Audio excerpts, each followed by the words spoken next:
এটো হল অসমৰ মুখ্যমন্ত্ৰী হিমন্ত বিশ্ব শৰ্মা ডাঙৰীয়াই নতুনকে তৈয়াৰ কৰিব খোজা নিৰ্মাণ কৰিব খোজা অসমৰ চিফ মিনিষ্টাৰৰ নতুন চৰকাৰী বাসভৱন। এই বাসভৱনটো নিৰ্মাণ কৰিব খুজিছে আমিনগাঁও, ব্ৰহ্মপুত্ৰ নদীৰ শৰাইঘাট দলংখন পাৰ হৈ গৈ আমিনগাঁও। অসমৰ মুখ্যমন্ত্ৰীৰ চিফ মিনিষ্টাৰৰ অসমৰ মুখ্যমন্ত্ৰীৰ এনেকুৱা ঘৰ কেইবাটাও আছিলে তৰুণ গগৈ ডাঙৰীয়া, সেইটো কন্যাধৰা পাহাৰত আছিলে। সেইটো বহুত পইচা খৰচ কৰি মুখ্যমন্ত্ৰীৰ চৰকাৰী বাসগৃহ বনোৱা হৈছিলে। বিজেপি চৰকাৰ আহি কন্যাধৰা পাহাৰত থকাটো বন্ধ কৰি দিলে। সৰ্বানন্দ সোণোৱাল ডাঙৰীয়াই এবাৰ ব্ৰহ্মপুত্ৰৰ ভিউ চাবৰ কাৰণে, ব্ৰহ্মপুত্ৰৰ দৃশ্য সদায় চাবৰ কাৰণে, সুন্দৰ বায়ু সেৱন কৰিবৰ কাৰণে এবাৰ খাৰঘুলিত আমাৰ যিটো জাহাজ ঘাট বুলি কয়, এতিয়া যে আপোনালোকে নতুনকে যে এখন পাৰ্ক খুলিছে, ৰিভাৰ ফ্ৰণ্ট পাৰ্ক এখন, সেই পাৰ্কখনৰ কাষত এই পাহাৰৰ ওপৰত একদম নদীৰ কিনাৰত ব্ৰহ্মপুত্ৰ গেষ্ট হাউচ বুলি বনাই তাত সৰ্বানন্দ সোণোৱালে থাকিলে। তাৰপিছত অসমৰ মুখ্যমন্ত্ৰী হিমন্ত বিশ্ব শৰ্মা হোৱাৰ পাছত এইবাৰ কন্যাধৰালৈও নগ'ল, ব্ৰহ্মপুত্ৰ গেষ্ট হাউচতো নগ'ল। এইবাৰ তেখেতে ক'লে যে মই অসমৰ মুখ্যমন্ত্ৰীৰ কাৰ্যালয় য'ত আছে দিছপুৰত তাৰ লগতে থাকিম। সেইবুলি তেওঁ তিনজন মন্ত্ৰীৰ কোৱাৰ্টাৰ ভাঙি ছিঙি নতুনকে এটা অত্যন্ত বিলাসবহুল, অত্যন্ত স্পেচিয়াছ, একেবাৰে ছেক্ৰেটেৰিয়েট বা জনতা ভৱনৰ লগতে এটা নতুন বাসগৃহ তৈয়াৰ কৰি ল'লে, বহুত কোটি টকা খৰচ কৰি। এতিয়া অসমৰ মুখ্যমন্ত্ৰীয়ে এইবাৰ আকস্মিকভাৱে টেণ্ডাৰ দিলে যে নাই, অসমৰ মুখ্যমন্ত্ৰীৰ চৰকাৰী বাসগৃহটো আমিনগাঁৱলৈ লৈ যোৱা হ'ব। বিলাসী আপোনাৰ আপোনাৰ বাসগৃহটো নিৰ্মাণ কৰিবৰ কাৰণে ষ্ট্ৰাকচাৰটো অকল দেই, তাৰ ভিতৰত ইণ্টেৰিয়ৰ বিলাক নহয়, ষ্ট্ৰাকচাৰটো নিৰ্মাণ কৰিবৰ কাৰণে ব্যয় ধাৰ্য কৰা হৈছে 9,51,406 টকা। সৰ্বমুঠ অসমৰ মুখ্যমন্ত্ৰীৰ বাসগৃহটো বনাব খোজা হৈছে 25,100 বৰ্গ ফুট। গোটেই ভৱনটোত HVAC চিষ্টেম থাকিব। HVAC চিষ্টেম মানে হিটিং, গৰম কৰাৰ, ভেন্টিলেশ্যন, তাৰ পৰা বায়ুটো উলিয়াই দিয়াৰ, আৰু এয়াৰ কণ্ডিশ্যনিং। বায়ুৰ যিটো গুণাগুণ, সেই বায়ুৰ গুণাগুণটো একেবাৰে কোৱালিটি এয়াৰ কণ্ডিশ্যন ৰাখিব, আৰু হিউমিডিটি, জলবায়ুৰ যিটো জলবায়ুৰ এইটো হিউমিডিটিটো, সেইটো আৰ্দ্ৰতাটো কণ্ট্ৰল কৰা হ'ব। তো এতিয়া এই অকল এয়াৰ কণ্ডিশ্যনিঙৰ কাৰণে, তাৰমানে গৰমৰ দিনত ঠাণ্ডা লগাবৰ কাৰণে আৰু ঠাণ্ডাৰ দিনত গৰম লগাবৰ কাৰণে, আৰু তাৰ লগত আপোনাৰ আপোনাৰ হিট এণ্ড কুল চিষ্টেম ৰাখিবৰ কাৰণে, এয়াৰ কোৱালিটি মেইনটেইন কৰিবৰ কাৰণে, আৰু হিউমিডিটি কণ্ট্ৰল কৰিবৰ কাৰণে 25,100 বৰ্গ ফুট ভৱন এটাত 2,25,00,000 টকা খৰচ হ'ব। আৰু all corridor shall also' be air condition.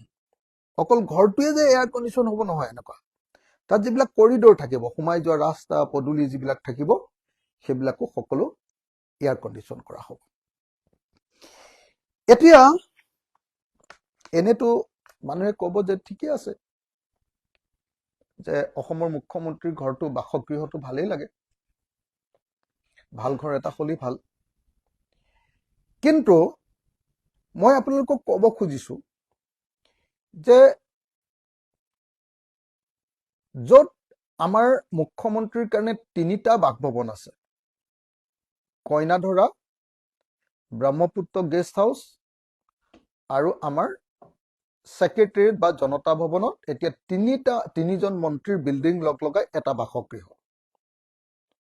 এই তিনিটা বাসগৃহ থকাৰ পাছত অসমৰ নিচিনা এখন ৰাজ্যৰ ৮৫,০০০ টকা আমি গোটেই বছৰটোত ইনকাম কৰোঁ এজন অসমীয়া মানুহে। গতিকে যি সময়ত আমাৰ এজন মানুহৰ ইনকাম ৭,০০০ টকা, য'ত আমি ভাৰতবৰ্ষৰ ভিতৰত চতুৰ্থখন আটাইতকৈ দৰিদ্ৰ ৰাজ্য। আপোনালোকে নিশ্চয় গম পায়, ৰিজাৰ্ভ বেংকে সেইদিনা 11 ডিচেম্বৰ তাৰিখৰ দিনা প্ৰকাশ কৰি উলিয়াইছে যে অসম ভাৰতবৰ্ষৰ মাল্টি পভাৰ্টি ইণ্ডেক্সত আমি দৰিদ্ৰ হোৱাৰ কাৰণে অসমৰ মানুহবিলাকৰ যিটো গড় যিটো জীয়াই থকাৰ বয়স সেইটো 67 মাত্ৰ। সেইখন ৰাজ্যত মুখ্যমন্ত্ৰীৰ কাৰণে এইবাৰ ৰেচিডেন্স নাম্বাৰটো হ'ব 4 নম্বৰ। কইনা ধৰাৰ পাছত ব্ৰহ্মপুত্ৰ গেষ্ট হাউচ খাৰগুলি, তাৰ পাছত দিছপুৰ আৰু তাৰপিছত আমিনগাঁও। নিশ্চয় সকলো মানুহে জানে যে আমিনগাঁৱৰ পৰা আকৌ মুখ্যমন্ত্ৰীজন আকৌ যদি সদায় ইয়ালৈ আহিবলৈ হয় সেক্ৰেটাৰিয়েট বা জনতা ভৱন, এইটো এটা জেমেলা কাৰবাৰ নহয় নে বাৰু? ৰাস্তা পদূলি VIP pay pay pay pay pay কি বুলি কয় এইটো, মানুহক ডিষ্টাৰবেন্স, তাতকে লগতে লাগি আছে আৰু কোনো ডিষ্টাৰবেন্স নাই, বহুত বঢ়িয়া বহল আহল ঘৰ। আৰু এনেকুৱা নহয় যে কোনোবা মানুহ তালৈ সোমাই যাব পাৰে, কোনো মানুহ সোমাই যাব নোৱাৰে। তাৰ পাছত অসমৰ মুখ্যমন্ত্ৰীৰ আকৌ এটা বাসগৃহ, সেইটো আকৌ আমিনগাঁও।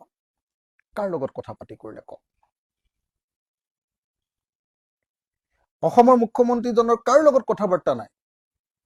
ব্ৰহ্মপুত্ৰ ৰিভাৰ ফ্ৰণ্ট বনালে, ধাৰ লৈছে, ব্ৰহ্মপুত্ৰ ৰিভাৰ ফ্ৰণ্ট বনাইছে। হাইকোৰ্ট কেইদিনমানৰ আগত 500 কোটি টকা দি হাইকোৰ্টৰ নতুন বিল্ডিং বনালে, ইমান ধুনীয়া বিল্ডিং, 5 ষ্টাৰ কোৱালিটি। এতিয়া সেইটো ভাঙি উত্তৰ গুৱাহাটীত তেওঁ নিজৰ সমষ্টিলে হাইকোৰ্টখন নিছে। এতিয়া একদম আমাৰ দিছপুৰত থকা মুখ্যমন্ত্ৰীৰ বাসগৃহটো ভাঙি এতিয়া কলৈ নিব?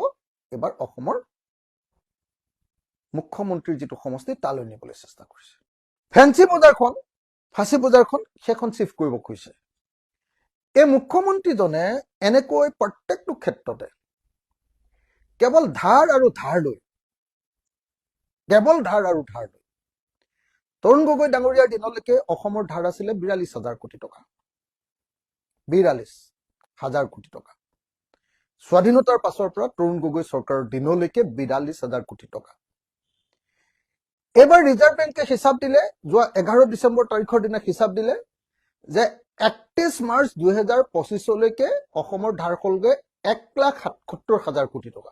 ৰজা মহাৰজাৰ দিনত এই যে প্ৰজাবিলাক মৰি থাকে আৰু ৰজা যে ৰাহবিলাকত ভৰবাস কৰে, অসমৰ মুখ্যমন্ত্ৰীও সেই একেটা কামকে কৰিব খুজিছে। আমাৰ ৰাজধানীখন ইয়াৰ পৰা কয় জাগিৰোড দিব, নহলে তেওঁ আমিনগাঁৱলৈ দিব। এতিয়ালৈকে সেইটো কৰা নাই, ভাগ্য ভাল অসমীয়া মানুহ, কিন্তু এবাৰ জিকাই দিলে কৰিব তেওঁ। জাগিৰোডটো চাগে এতিয়া নিব নোৱাৰিব, জাগিৰোডটো টাটাক দি দিলে। 1 টকাত 1 বিঘা মাটি টাটাক দিছে, 700 বিঘাত 700 টকা মাটি ফ্ৰী। আৰু কি দিলে জানেনে? আৰু 27,000 কোটি টকা যে ইনভেষ্ট কৰিব বুলি কৈছে। এতিয়া অসমৰ মুখ্যমন্ত্ৰী আটাইতকৈ ডাঙৰ 1 নম্বৰৰ যিটো হেৰি বুলি কৈ থাকে এচিভমেণ্ট, এইটো হ'ল ছেমি কণ্ডাক্টৰ ইণ্ডাষ্ট্ৰী। সেই ছেমি কণ্ডাক্টৰ ইণ্ডাষ্ট্ৰীটোত কি হ'ব জানে নাই? মই প্ৰশ্ন কৰিছিলো যোৱাবাৰ বিধানসভাত যে তাত টোটেল কিমান টকা খটুৱাব, বোলে 27,000 কোটি টকা। মই সুধিলো কেন্দ্ৰীয় চৰকাৰে কিমান দিব, 15,000 কোটি টকা। ৰাজ্য চৰকাৰে কিমান দিব, 5,000 কোটি টকা। হেৰিয়ে কিমান খৰচ কৰিব, টাটাই বোলে 7,000 কোটি টকা। তো গতিকে এই যে চৰকাৰী বেংকৰ পৰা যদি দিলো 7,000, 5,000 কোটি টকা ৰাজ্য চৰকাৰে দিলো, কেন্দ্ৰীয় চৰকাৰে 15,000 কোটি টকা দিলো, গোটেইটো পইচা আমাৰ, মাটিও দি দিলো, সেইটোও আমাৰ, ইণ্ডাষ্ট্ৰিটোৰ মালিক টাটা। তাৰ পাছত সেইটোৱে তেওঁলোকৰ বোলে জীৱনৰ আটাইতকৈ ডাঙৰ এচিভমেণ্ট। হেৰৌ বাপুহঁত, মই সদায় কৈ আছো, মোক 27,000 কোটি টকা দে, মই অসমৰ 26,000খন গাঁৱত 1 কোটি টকাত এটা সৰু ইণ্ডাষ্ট্ৰি বনাম, আৰু 1 কোটি টকাত বনোৱা ইণ্ডাষ্ট্ৰিটোৰে মই গাঁওখনত 50ৰ পৰা 100জন মানুহক চাকৰি দিম, আৰু সব গাঁৱত নিবনুৱা মই নাইকিয়া কৰি দিম। মই অসমত এজনো নিবনুৱাই কাম নোপোৱাকে নথকাৰ ব্যৱস্থা কৰি দিম, 100% মানুহে কাম পাব। এতিয়া টাটাক গোটেইগাল টকা দি কি পাব? চকীদাৰ, পিয়ন, সিকিউৰিটি গাৰ্ড কেইটামান, আৰু এটা দুটা থাৰ্ড গ্ৰেড জাতীয় চাকৰি পাব। কি কওক? আৰু তেওঁলোকে ক'ব পাৰে যে নহয়, টাটাক দিলে মানে এইটো এই যে গাড়ী গুড়া আহিব, বিজনেছ হ'ব। আৰে ভাই, সেইটোতো অকল জাগিৰোডতহে হ'ব। কিন্তু এই যে 27,000খন 26,000খন গাঁৱত যদি এই ক্ষুদ্ৰ উদ্যোগ কৰি দিওঁ, গোটেই গাঁওবিলাকৰ অৰ্থনীতিয়ে বদলি যাব। যে মুখ্যমন্ত্ৰীয়ে আৰু অসমৰ উন্নয়ন কৰিছে দেই। অসমৰ মুখ্যমন্ত্ৰীয়ে সাংঘাতিক উন্নয়ন কৰিছে। 4 নম্বৰটো অসমৰ মুখ্যমন্ত্ৰীৰ বাসগৃহ বনাবলৈ গৈ আছে। বিজেপি মানুহকেইটা এইটোকে উন্নয়ন বুলি চাল্লা চিল্লা লগাব। এই দেখিছা, এই দেখিছা, এই দেখিছা, এনেকে কব। আৰু অখিল গগৈয়ে এইটো দেখি মানে ইয়াৰ হেৰি হৈছে বুলি কব। কি কব? আপোনাৰ কি বুলি কয়? ইয়াৰ গা জ্বলিছে, ই মানে ইয়াৰ গা জ্বলিছে, অসমৰ উন্নতি হলে ই বেয়া পায় বুলি কব।